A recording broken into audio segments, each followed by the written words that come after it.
Hi guys, Sunday special என்னென்னா இன்றைக்கி எங்கள் வீட்டில் மட்டன் பிரியாணி. ஒரு குக்கரில் நீங்கள் வந்து இளம் ஆட்டு கறியாக வாங்கிக்கோங்க. கொழுப்புள்ள கறியாக வாங்கினீங்கன்னா பிரியாணிக்கு நல்லாயிருக்கும்.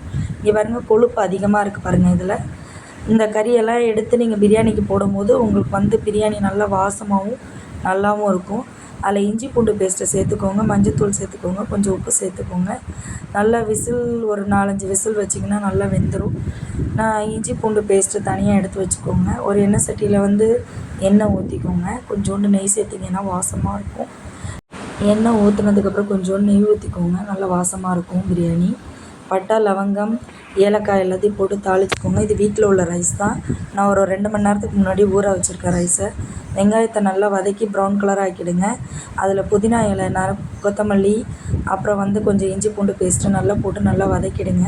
நான் கறியை வேக வச்சுருக்கேன் பாருங்கள், அந்த கறியும் போட்டு நல்லா வேக வச்சுருங்க. தக்காளி நல்லா ஆட் பண்ணிக்கோங்க. பச்சை மிளகாய் ஆட் பண்ணினீங்கன்னா நல்லா வாசமாக இருக்கும்.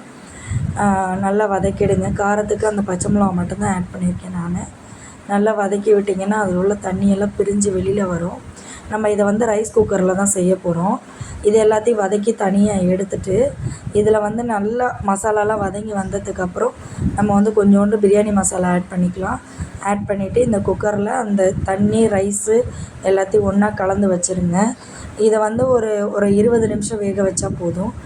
20 நிமிஷத்துக்கு அப்புறம் பார்த்திங்கன்னா பிரியாணி ரெடி ஆகிடும். இதை பாருங்கள், பிரியாணி இப்போ நான் வந்து எடுத்து பார்க்குறேன். நல்லா இருக்குது பாருங்கள். நல்லா ஒன்றோட ஒன்று உதிராமல் ஒட்டாமல் நல்லா இருக்குது பாருங்கள். உதிரி உதிரியாக கரண்டியில் கூட ஒட்டலை பாருங்கள். மட்டன் பிரியாணியோட வாசம் செம்மையாக இருக்கும். இப்போ ரெடி ஆகிடுச்சு. என் பிள்ளைகிட்ட கொடுக்கலாம். வீட்டு ரைஸில் செஞ்ச மெத்தூள் நல்லாயிருக்கா? நல்லா வெந்திருக்கா? ஃபாலோ பண்ணிட்டு ஒரு சப்ஸ்கிரைபும் பண்ணிடுங்க.